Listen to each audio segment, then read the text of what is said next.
Hey yo, this is Dash, and this is your opportunity to ask me anything you want to. Well, almost anything. If you guys don't know, if you weren't around for last year, during the month of December, when barbecue views are down, we gotta do something to help get those views back up. That being said, what I'm gonna do for the month of December is you guys get to ask me almost anything.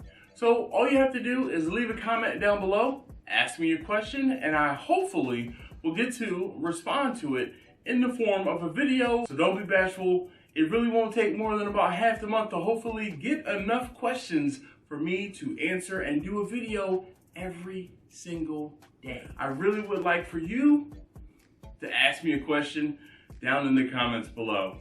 Thanks as always for watching, and I hope to answer your question soon.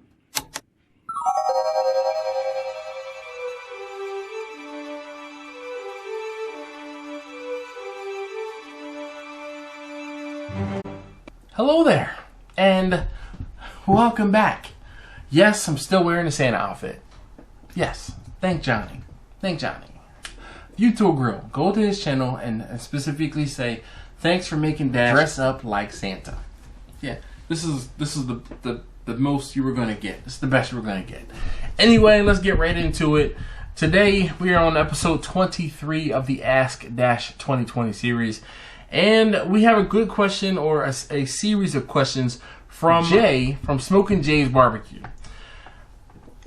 First part of the question says, what's your holding time after a cook is complete for pork and pork ribs? So I don't, so maybe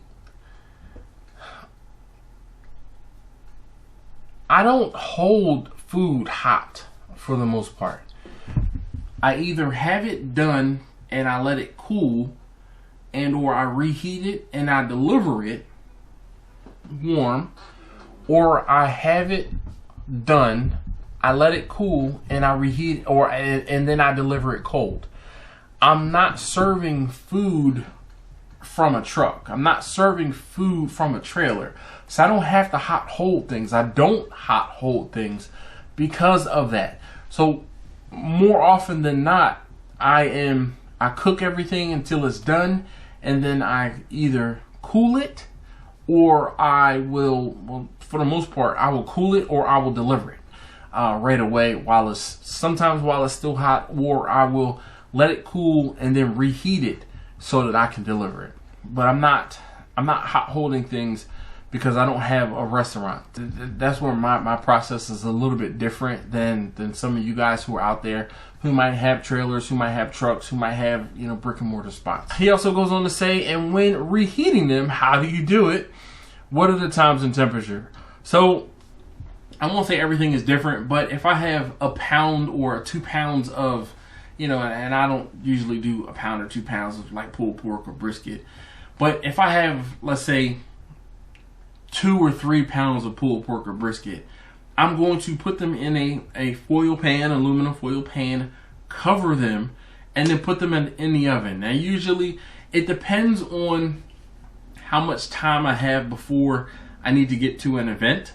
But if I'm reheating something at about 300 degrees, then that thing from refrigerator cold can be warmed back up in half an hour to 45 minutes.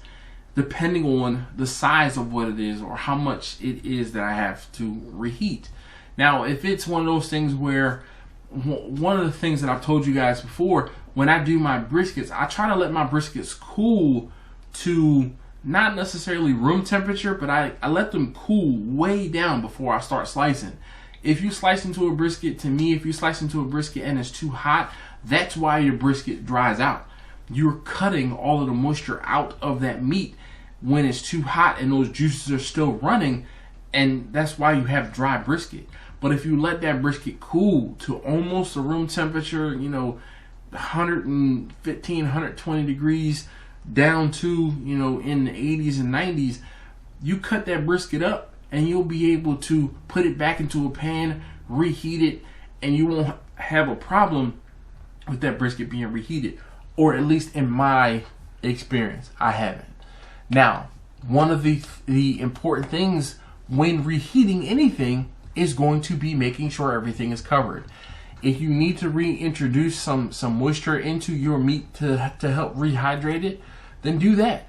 The jus from the brisket, I will pour back over top of the brisket when and or reheating.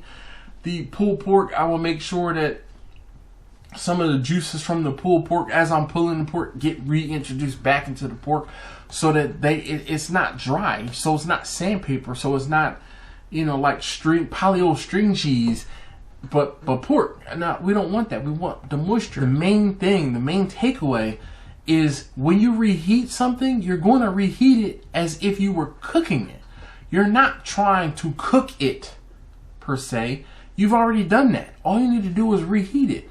So between 250 degrees and 300 degrees, like absolute max for reheating food. You're not trying to cook it. So you do not need to put that oven on or whatever it is. Like if you have like one of those like proofing machines or whatever that you can turn the temperature up on, whatever it is that you're going to use or have to reheat something, you know, you can go as low as 150 degrees if you're trying to, I believe it's, yeah, Safe Serve says over 140. So you can go 140 or 150 degrees to hold something at a specific temperature, but I'm not going over 300 degrees in order to warm something back up to a specific temperature. And as far as time, the time is going to vary, man. It's going to vary between how much food you have to be reheated, how cold it was before it was going to be reheated. So I can't tell you that. That's one of those things where you kind of have to figure that part out for yourself.